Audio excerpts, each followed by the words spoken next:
Water.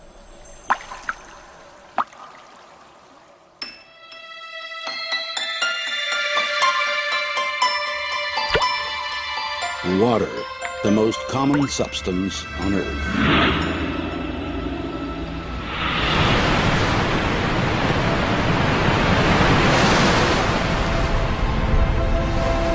It is with us every moment of our lives.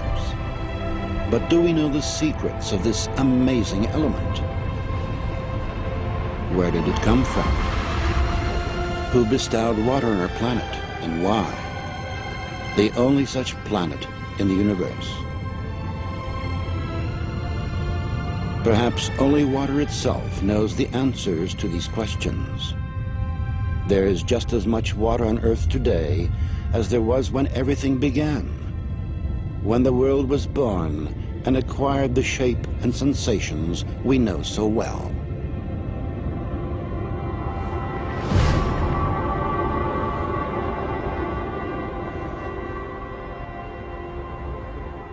So what we did was what we always do here, do very careful work in a narrow field. So we said, let us focus on water, but we will look at it from many angles. In the Holy Scripture, water is more than simply a physical substance. It's a certain concept, and that concept is connected in a special way with the idea of life. Nothing in the world is softer and more yielding than water. Yet it wears down the hard and the strong, and none can overcome it, though anyone can conquer it. That which is yielding conquers the strong, and the soft overcomes that which is hard. Everyone knows this, but no one dares to live by it. The Chinese philosopher Lao Tzu wrote about water 2,500 years ago.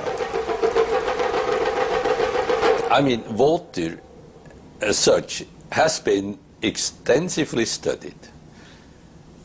I mean, it is well known that water has unusual properties, physico-chemical properties, when compared to other liquids. No scientist has been able to explain, for example, why water's density increases below the freezing point and becomes less above freezing. Any substance contracts when it's cooled, but water does the opposite. It expands. People learned to exploit this unique property in the distant past. Inhabitants of the far north would quarry stone by pouring water into cliff face crevices before the frosts came. In the south, people pounded wooden wedges into cracks in the rock and then doused them with water. As they swelled, the wedges would break the stone. Much later, scientists established that water in pores and capillaries is capable of creating enormous levels of pressure. In a seed, for example, it reaches 400 atmospheres at the moment of germination. That's why a plant shoot can break through asphalt with ease. It's such a small molecule as well. It is very specific that these properties are of water. And you won't find other molecules that have all of the similar anomalies. If even a single one of these anomalies were missing, life itself would not exist on the planet. Every one of water's properties is unique, and they do not easily fit into the generally accepted laws of physics.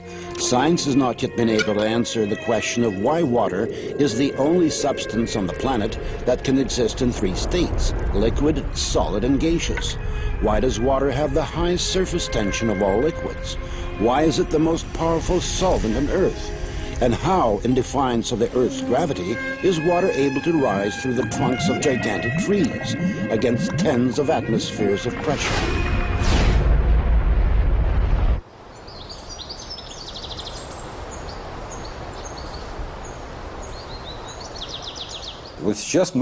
We have taken a great step forward. We have really understood that we know almost nothing about water.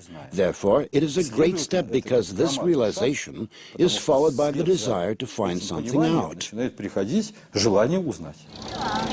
Southeast Asia. The year is 1956. The place is a secret military laboratory for developing and producing weapons of mass destruction. Work has been underway here for several years on a powerful new generation of bacteriological weapons. The scientists are discussing what properties this weapon should have at one of their protracted secret meetings. Suddenly, the session breaks off. All of the participants are taken to the hospital with symptoms of severe food poisoning. An investigation into what happened quickly hits a dead end. The scientists had consumed nothing except water from the carafes on their tables. The water was tested. No harmful additives were found. Its chemical composition was H2O. That's what the report said. Poisoning caused by ordinary water. 20 years later, a fantastic hypothesis was put forward, a hypothesis that could explain water's unpredictable behavior. Water has memory. Experiments done in many countries around the world have shown that water receives and makes an imprint of any outside influence, remembering everything that occurs in the space that surrounds it.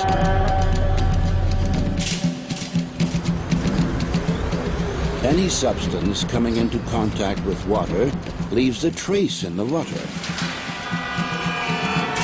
Had our ancestors guessed this when they used silver vessels to turn ordinary water into healing water? It is today the best antibiotic that is made, as good in Afghanistan and Iraq. The American army uses this water, 1 atom per 100 million, to kill all the germs in a wound. So the President of the United States uses this water to keep infectious bugs from his hand. So I said, how can this water be?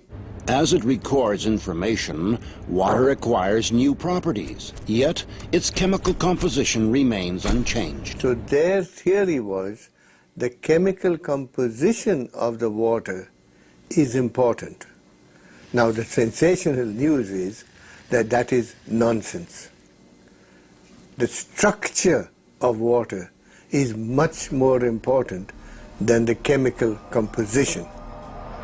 The structure of water means how its molecules are organized. We can see how water molecules join together into groups. These are called clusters. Scientists came up with the idea that these clusters work as memory cells of a certain sort, in which water records the whole history of its relationship with the world as if on magnetic tape. People don't think when you turn on the light, the water is changing. When you turn on the electric field from the power lines, the water may change. So that is the direction of research.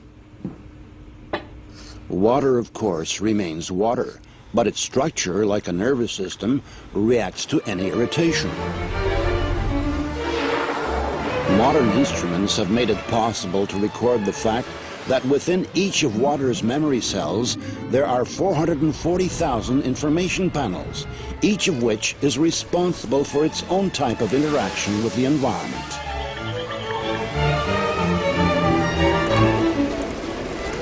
If you consider a cluster as a group of specific molecules, then it can survive only a short amount of time.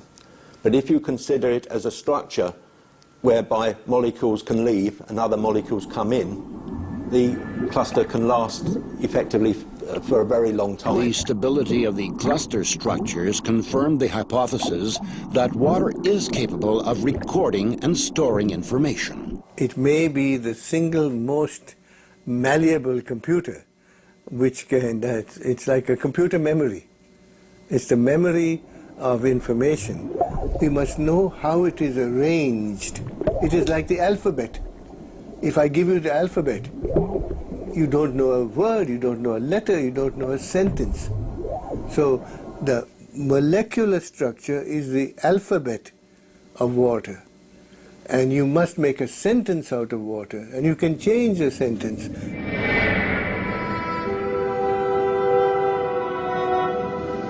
In the winter of 1881, the sailing ship Lara was on a